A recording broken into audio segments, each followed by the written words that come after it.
마태복음 12장 22절에서 37절까지의 말씀을 제가 봉독하겠습니다. 그때 귀신 들려 눈 멀고 말 못하는 사람을 데리고 왔거늘 예수께서 고쳐주심에 그 말 못하는 사람이 말하며 보게 된지라.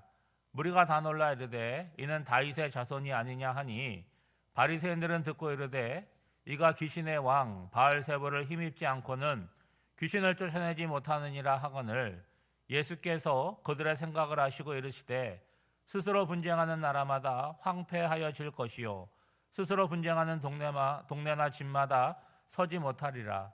만일 사탄이 사탄을 쫓아내면 스스로 분쟁하는 것이니 그리하고야 어떻게 그의 나라가 서겠느냐.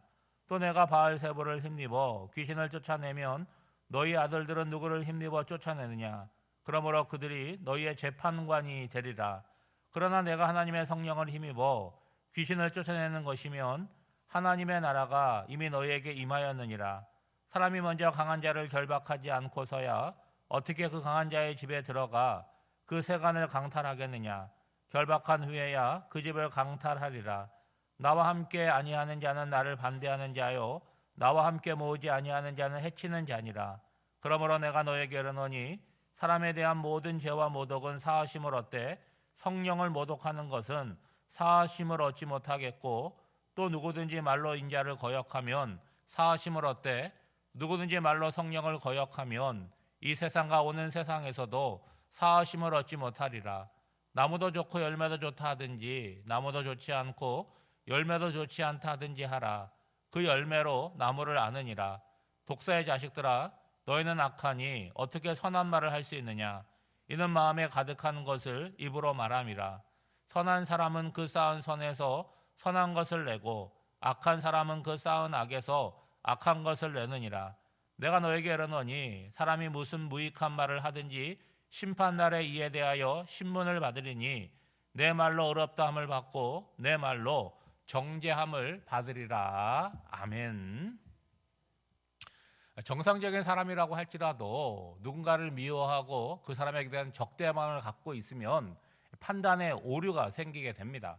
그러니까 기준 자체가 정상적인 기준을 갖지 못하고 한쪽에서 치우쳐서 그 상대를 바라보게 되는 거죠. 여러분 어디에 문제가 있는 것입니까? 그 마음에 문제가 있다는 거예요.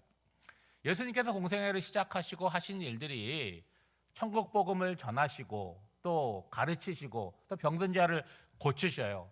그러면 그 병든 자를 고치고 귀신이 쫓겨나는 자리에서 사람들이 경험하지 않겠습니까? 그들이 보여주는 반응이 뭡니까? 놀라움이라고 하는 거예요. 여러분 어떻게 놀라지 않을 수가 있겠습니까? 맹인이 눈을 뜨고 귀신 들린 자가 온전하게 되니까 놀라게 되겠죠. 그런데 그 일반적인 사람들의 반응은 이분이 다윗의 자손이 아닐까라는 반응을 보였다는 거예요. 그 얘기는 오시기로 약속했던 메시아 그리스도이겠구나라는 판단을 가졌다는 거죠. 여러분 이런 무리들, 이런 사람들은요 전문적인 성경 지식을 갖고 있는 사람들이 아닙니다. 그러니까 직관적으로 판단을 하게 되고 자기들의 눈에 보이는 대로 그대로 판단하는 거잖아요. 그들의 판단이 어때요? 네, 정확하지 않습니까? 반면에 율법을 잘 알고 있는 전문가라고 하는 바리새인들은 그런 사람들의 기대, 사람들의 판단에 대해서 뭐 해줘야 돼요? 율법을 기준으로 해서 설명해 줘야 되지 않습니까? 그러면 같이 놀라워하면서도 어떤 판단을 하냐면 우리가 봐서는 잘 모르겠다 이렇게 얘기하지 않고 부정하고 있습니다. 여러분 24절 말씀에 보면 귀신의 왕 바알세불을 힘입지 않고는 귀신을 쫓아내지 못하느니라. 이것이 율법의 전문가인 바리새인들의 예수님에 대한 판단이었다고 하는 거예요. 여러분 말을 하니까 말은 되지만 이 논리 자체가 틀리다는 거예요. 자, 여러분 상식적으로 한번 생각해 보세요. 어떤 사람이 귀신의 지배를 받아요. 그렇죠? 예. 근데 그 사람이 어느 날 귀신이 쫓겨나가고 건강하게 되었어요. 그럼 사람들이 어디에 관심이 있겠습니까? 어떻게 귀신이 쫓겨나갔느냐에 관심이 있겠죠. 그러면 예수님께서 귀신을 쫓아냈다라고 하는 것을 듣게 되지 않겠습니까? 그러면 가장 먼저 보여줘야 될 반응이 뭡니까? 한 사람이 온전하게 되고 건강한 것에 대해서 기뻐해야 되잖아요. 그렇죠? 문제는 이러한 역사, 그러니까 귀신이 쫓겨나가는 역사는 인간의 역사가 아니잖아요. 여러분 사람이 이걸 해결할 수 있다라고 한다면 귀신 들린 사람이 어디에 있겠습니까? 다 치료가 되겠죠. 그럴 수 없다는 거죠. 그러면 인간의 역사가 아니면 어떤 역사인지를 생각해 봐야 되지 않겠습니까? 건강한 사람이 오늘 말씀해 보면 귀신 들려서 눈이 멀었다는 거예요. 앞을 보지 못하고 말도 하지 못하게 되었다는 거예요.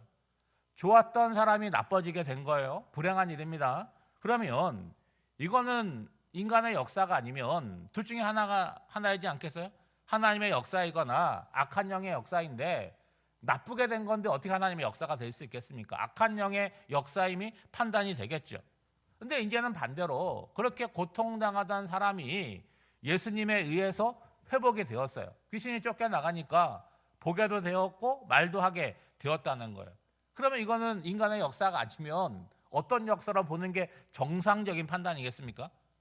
나빴던 사람이 좋아졌으니까 이건 하나님의 역사로 판단하는 것이 상식적이라는 거예요. 그런데 이 바리새인들은 어떤 역사로 봅니까? 거꾸로 얘기하잖아요. 귀신의 역사로 보고 있다는 거예요. 그럼 바로 질문이 생기지 않습니까? 어떤 질문이 생겨요? 그러면 이 사람 그 전에 귀신 들려가지고 앞도 못 보고 말도 못할 때는 이거는 누가 그렇게 한 거냐? 할 말이 없는 거 아니겠습니까? 예수님께서 그들의 생각을 아셨다라고 하잖아요. 그들의 생각이 뭡니까? 제가 서두에 말씀드린 것처럼 예수님이 싫어요. 예수님의 메시아 되심을 부정합니다. 적대적이니까 이렇게밖에 말할 수 없는 거예요. 여러분 오늘 말씀에 보면 예수님이 특별한 말씀을 하시는 것이 아닙니다. 정상적이고 아주 상식적인 수준에서 말씀을 하시는 거죠. 여러분 나라든 뭐 교회든 가정이든 어떤 사람들이 모여있는 공동체라고 한다면 여러분 분명하지 않습니까? 서로 화목하고 좋으면 그 공동체는 얼마나 좋겠어요. 근데 모이면 싸우고 갈등하고 다투면 그게 나라든 공동체든 가정이든 뭐 교회든 간에 어려워지지 않겠습니까? 그 최종 단계는 뭐가 되겠어요? 무너지고 망하는 역사가 나타나게 된다는 거죠. 그거는 뭐의 역사라는 거예요? 사단의 역사라고 하는 거죠.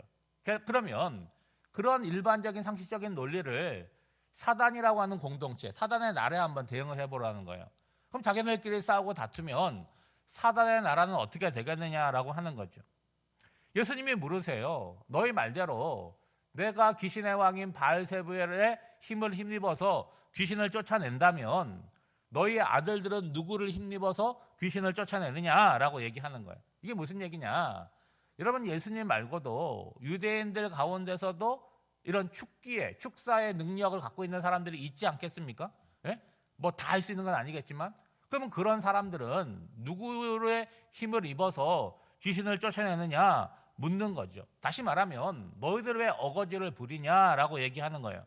여러분 귀신을 쫓아내는 건 언제나 하나님의 역사라는 거예요.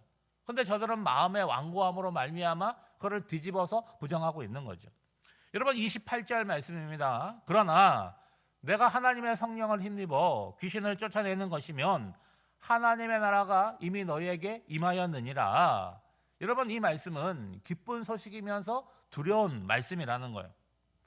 예수님께서 오심으로 하나님의 나라가 시작이 되었어요. 그렇죠? 그리고 하나님의 나라가 어떻게 됩니까? 고정되어 있지 않고 확장되고 있다는 거예요. 그 확장됨을 어떻게 알 수 있습니까? 귀신 들렸던 자들이 온전하게 되는 거예요. 그리고 질병에 걸렸던 자들이 건강하게 되는 거죠. 그러니까 하나님의 나라가 어떤 방식으로 나타나느냐?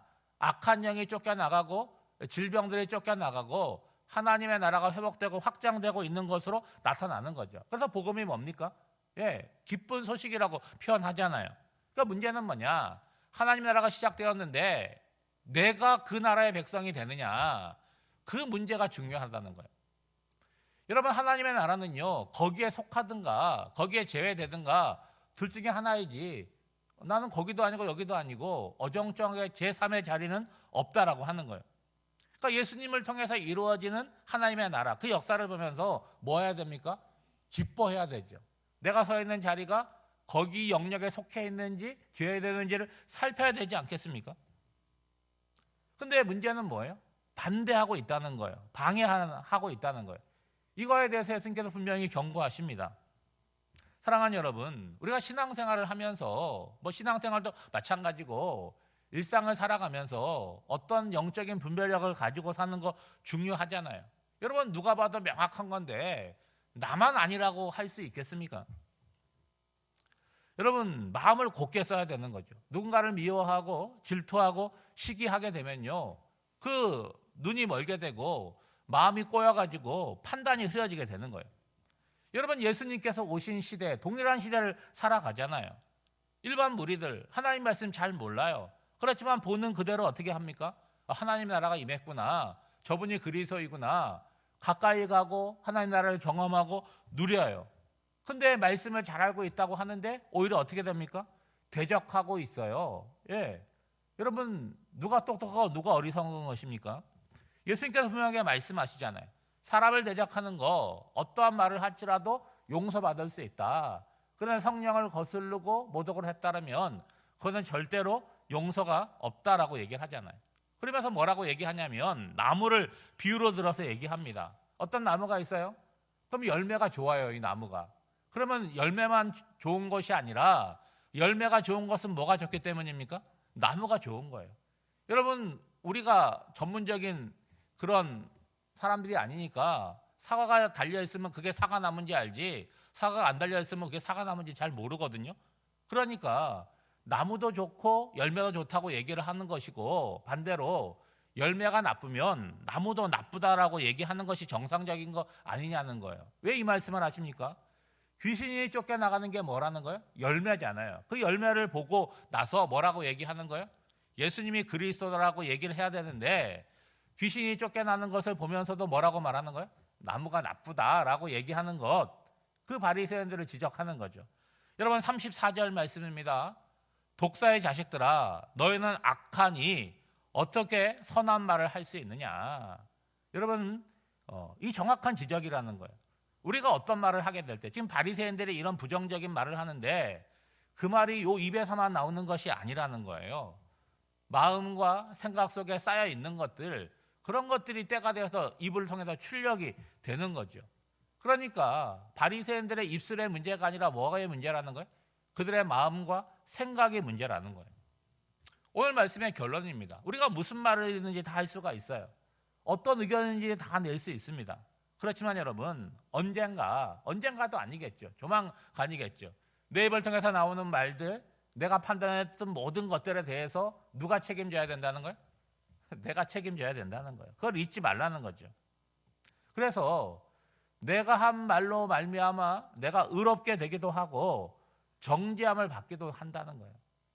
여러분 죄송한 말씀이지만 우리 각자는요, 자기가 무슨 말을 하고 사는지 대부분 모르고 살아요. 네. 그래서 잘못된 말을 하면서도 내가 똑똑하다고 판단하고 살아가는 사람이 있습니다. 그런데 그 말을 듣는 사람들은요, 다 나름대로 판단을 하고 살아가는 거죠. 그러니까 두려운 마음이 있어야 되는 거죠. 오늘 한 날을 살아가실 때도 여러분 뭔가를 보겠지요. 말을 하겠지요. 그럴 때 여러분 내 마음을 한번 잘 이렇게 살펴보셔야 되는 거죠. 그래서 영적인 분별력을 가지고 감정이나 기분에 따라서 아무 말이나 하지 말고 생각하시고 진중하고 책임감 있게 말하고 살아나가는 저와 여러분이 되시기를 주님의 이름으로 축복합니다. 기도하겠습니다. 하나님 아버지, 내가 어느 나라에 속해 있는지를 늘 살피는 분별을 주시옵소서.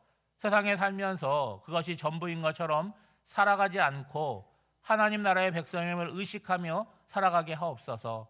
기분과 감정에 휘둘려 함부로 말하는 가벼운 사람이 아니라 하나님 앞에서 진중하게 생각하고 책임감 있게 말하게 하옵소서. 그리하여 우리 입에서 나오는 모든 말이 우리의 믿음과 신앙을 보증하게 하옵소서. 시간은 빠르게 흘러가는데 과거가 아닌 오늘을 살아가게 하여 주시고 우리에게 부어주시는 감사와 기쁨을 잃지 않게 하옵소서. 오늘도 새날을 허락하여 주시고 첫 시간 주의 전에 나와 말씀을 붙들고 기도하게 하시니 감사드립니다. 사랑하는 성도들의 심령 가운데 성령을 부어주셔서 이 시간 하나님과 나만이 만나는 아주 은밀하고 복된 시간으로 채워지게 하여 주시고 성도들 또 오늘 각자의 삶에서 살아갈 때에 주님과 함께 동행하는 복된 한 날이 되기를 간절히 바라옵고나오며 이 모든 간구를 예수님의 이름으로 기도하옵나이다. 아멘.